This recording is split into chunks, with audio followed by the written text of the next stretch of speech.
얼마 전 부동산 관련 커뮤니티와 영상 플랫폼에서 꽤 흥미로운 이야기가 떠돌기 시작했습니다.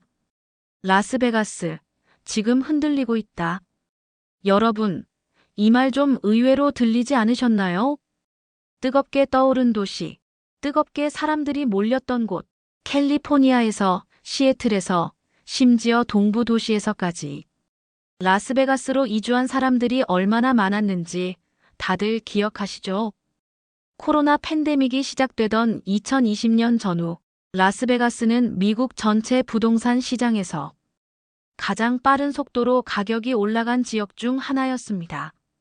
요즘 미국 내에서 라스베가스라는 도시를 두고 양극단의 반응이 나오고 있습니다. 누구는 말합니다. 더 이상 못 살겠다며 라스베가스를 떠나고 있고, 또 다른 누구는 지금이야말로 기회다며 이 도시로 들어오고 있습니다. 은퇴자들과 자영업자, 투자자들이 한 공간 안에서 전혀 다른 방향으로 움직이고 있는 이 상황. 우리는 이렇게 질문할 수 있습니다. 도대체 왜 이런 일이 벌어지고 있는 걸까? 그리고 이 도시, 라스베가스는 앞으로 어떤 방향으로 흘러가게 될까? 먼저, 지금 이 도시에서 실제로 어떤 일이 벌어지고 있는지부터 살펴보겠습니다. 미국 부동산 시장 전반을 보면 2024년과 2025년을 지나면서 전국적으로 매물수, 즉 인벤토리가 증가하고 있다는 현상이 관찰됩니다. 그런데 이 인벤토리 증가 폭이 가장 두드러진 도시 중 하나가 바로 라스베가스입니다. 정확히 말하면 2025년 상반기 기준으로 라스베가스의 주택 인벤토리는 전년 대비 약 77% 이상 증가했습니다. 이건 단순한 숫자가 아니라 이 도시 안에서 팔려는 사람이 빠르게 늘고 있다는 신호입니다. 이런 현상은 대개 하나의 원인만으로는 설명되지 않습니다. 그렇다면 우리는 먼저 이 도시를 떠나고 있는 사람들의 이야기를 들어봐야 합니다. 라스베가스는 불과 몇 년 전까지만 해도 은퇴자들에게 가장 인기가 높은 도시 중 하나였습니다. 캘리포니아, 워싱턴, 오리건 등지에서 중장년층과 은퇴한 부부들이 라스베가스로 이주하는 것이 자연스러운 흐름처럼 보이던 시기였죠. 이유는 분명했습니다. 날씨는 따뜻하고 집값은 캘리포니아에 비해 저렴했으며 무엇보다 내받아주는 주 소득세가 없다는 점에서 은퇴자들에게 매력적인 조건을 갖췄습니다. 그뿐 아니라 골프장, 리조트형 주거단지, 시니어 전용 커뮤니티 등도 활발하게 개발됐습니다. 이런 조건들 덕분에 라스베가스는 플로리다, 애리조나와 함께 은퇴자들의 3대 선호 도시로 꼽히게 된 것입니다. 하지만 지금은 상황이 달라졌습니다. 2023년 이후 라스베가스를 떠나는 은퇴자들이 서서히 늘어나기 시작했습니다. 이 현상은 조용하게 진행됐지만 점점 확실한 흐름으로 자리 잡고 있습니다. 그 이유는 여러 가지가 복합적으로 얽혀 있습니다. 첫째는 가족과의 거리입니다. 은퇴 후 젊은 시절에는 날씨 좋고 세금 적은 곳에서 사는 것이 좋았지만 나이가 들수록 자녀, 손주와의 거리감이 큰 문제로 다가옵니다. LA, 샌프란시스코, 뉴욕, 시애틀 등의 자녀가 살고 있는 경우가 많은데 그들과 떨어져 지내는 것에서 오는 정서적 고립감은 점점 커질 수밖에 없습니다. 둘째는 의료 인프라의 한계입니다. 라스베가스는 여전히 대형 대학병원이나 노인 전문 병원 수가 적은 편입니다. 일상적인 건강 관리는 가능하더라도 복잡한 치료나 긴급한 의료 처치가 필요한 상황에서는 다른 대도시들보다 불리하다는 의견이 많습니다. 셋째는 더위입니다. 기후적으로는 따뜻하다는 것이 장점이었지만 2023년 이후 라스베가스의 여름은 뜨겁다를 넘어 위험하다는 표현이 나올 정도로 강해졌습니다. 연일 섭씨 40도를 넘는 날씨가 이어지고 고령자들에게는 실외 활동은 물론 실내에서도 건강을 위협할 수 있는 수준입니다. 이런 상황 속에서 많은 은퇴자들이 결단을 내리기 시작했습니다. 다시 자녀와 가까운 도시로 돌아가거나 의료시설이 잘 갖춰진 도시로 이주하는 것입니다. 실제로 최근 몇 년 사이 LA, 샌디에고, 샌프란시스코, 뉴욕, 시카고, 시애틀 등 대도시로 되돌아가는 고령 이주자들이 증가하고 있습니다. 또 한편으로는 미 북부나 동북부로 되돌아가는 흐름도 나타납니다.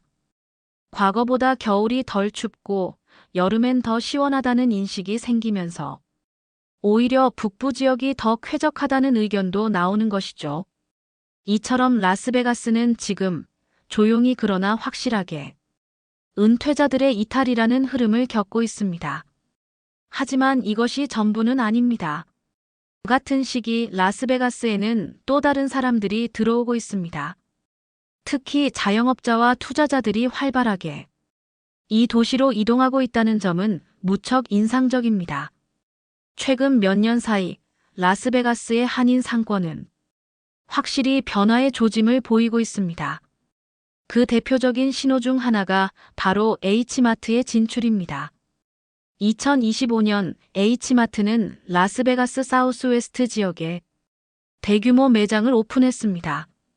이는 단순한 대형마트의 입점이 아니라 한인 커뮤니티의 인프라 확장을 의미하는 사건이었습니다. H마트가 들어오면 자연스럽게 따라붙는 변화들이 있습니다.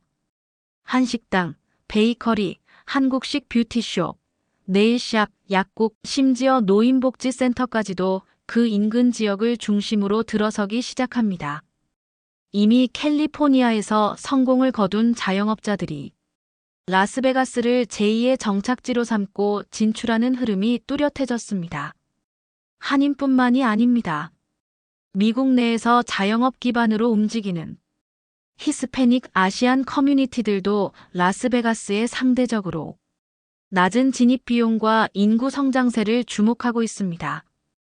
또한 프랜차이즈 본사나 소매 유통망을 가진 업체들도 새로운 매장을 출점하기 위한 후보지로 라스베가스를 고려하고 있습니다. 이러한 변화는 단순히 숫자상의 인구 증가가 아니라 지역 소비력의 확장이라는 의미를 담고 있습니다. 특히 라스베가스의 서쪽과 남서쪽, 즉 서머린, 엔터프라이즈, 핸더슨 등지에 새로운 몰, 복합 쇼핑센터, 한인 중심업소가 다수 들어서고 있습니다. 이는 곧 상권의 확장과 소비층의 다양화로 이어지고 있는 것입니다. 라스베가스에 몰려드는 또 다른 집단은 부동산 투자자입니다. 이들은 주로 두 가지 동기를 갖고 이 도시에 주목하고 있습니다. 첫째는 가격 조정기 진입입니다. 2022년 고점을 찍은 라스베가스의 부동산 가격은 이후 10에서 15% 하락 조정을 겪었습니다. 이 과정에서 일부 인기 지역을 중심으로 가격이 안정화되거나 소폭 하락했습니다. 이러한 조정 국면을 투자자들은 기회 구간으로 해석하고 있습니다. 둘째는 임대 수요 유지입니다. 라스베가스는 관광업 중심 도시이지만 동시에 IT 원격 근무자나 창업 인구가 꾸준히 유입되고 있습니다. 이에 따라 단기 중장기 임대 수요가 안정적으로 유지되고 있다는 점도 주목받고 있습니다. 또한 네바다주의 세금 구조도 투자자들에게 매력적입니다. 소득세가 없고 법인세 부담이 비교적 낮기 때문에 부동산 관련 법인을 설립해 자산을 운용하려는 투자자들에게 유리한 조건을 갖추고 있습니다. 실제로 최근 몇 년 사이 텍사스, 애리조나에서 한 차례 수익을 실현한 투자자들이 두 번째 투자지로 라스베가스를 택하는 경우가 늘고 있습니다. 이와 더불어 대형 건설사들도 다시 분양 프로젝트를 시작하고 있으며 외곽 지역을 중심으로 신규 커뮤니티 단지 개발도 서서히 재개되고 있습니다. 결국 지금의 라스베가스는 떠나는 은퇴자들과 들어오는 자영업자, 투자자들이 동시에 존재하는 도시입니다. 어떤 사람에겐 라스베가스가 더 이상 머물기 힘든 환경일 수 있고 또 어떤 사람에겐 새로운 기회를 품은 시장일 수도 있습니다. 이 도시의 미래를 단정 지을 수는 없지만 한 가지 분명한 사실은 있습니다. 바로 지금 라스베가스는 균형의 시기를 맞이하고 있다는 점입니다.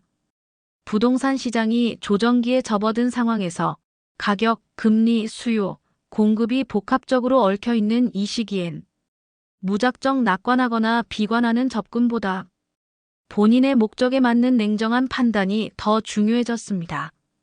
만약 자가 거주를 고민 중이라면 무리한 대출보다 렌트를 먼저 고려해보는 것도 좋은 방법입니다. 반대로 투자 목적이라면 철저한 지역 분석과 임대 수요, 정책 변화 등을 충분히 고려해야 합니다. 라스베가스는 여전히 매력적인 조건을 가진 도시입니다. 그러나 동시에 더는 모든 사람에게 무조건 적합한 도시는 아닐 수 있습니다. 우리는 이 도시의 흔들림을 부정할 필요도 맹목적으로 기대할 이유도 없습니다. 여기서 우리가 배워야 할 건 딱 하나입니다. 도시가 흔들린다고 해서 그 도시의 미래까지 부정할 필요는 없다. 우리는 그 흔들림의 리듬을 정확히 읽고 그 안에서 내가 살아갈 방향을 찾으면 됩니다. 그래서 요즘 일부 분들은 이런 전략을 택하시기도 합니다. 렌트로 한 해 먼저 살아보고 진짜 나에게 맞는 도시인지 확인해 본 후에 구입하겠다. 또는 지금은 단기 수익보단 장기 거주용으로 천천히 살펴보겠다. 그 어떤 판단도 좋습니다. 신중함, 그리고 정보에 기반한 결정만 있다면요. 여러분, 마지막으로 한 문장만 남기고 싶습니다. 지금은 속도보다 균형이 더 중요한 시기입니다. 라스베가스는 여전히 매력적인 도시입니다. 하지만 그만큼 개인의 조건에 따라 잘 맞을 수도 맞지 않을 수도 있습니다. 누가 뭐라고 하든 여러분 자신의 삶의 기준으로 가장 현실적인 선택을 하시길 바랍니다. 저희 한미사는 앞으로도 팩트만 전달해드리는 라디오가 되겠습니다. 오늘도 함께 해주셔서 감사하고요. 늘 건강하시고 다음 시간에 또 뵙겠습니다.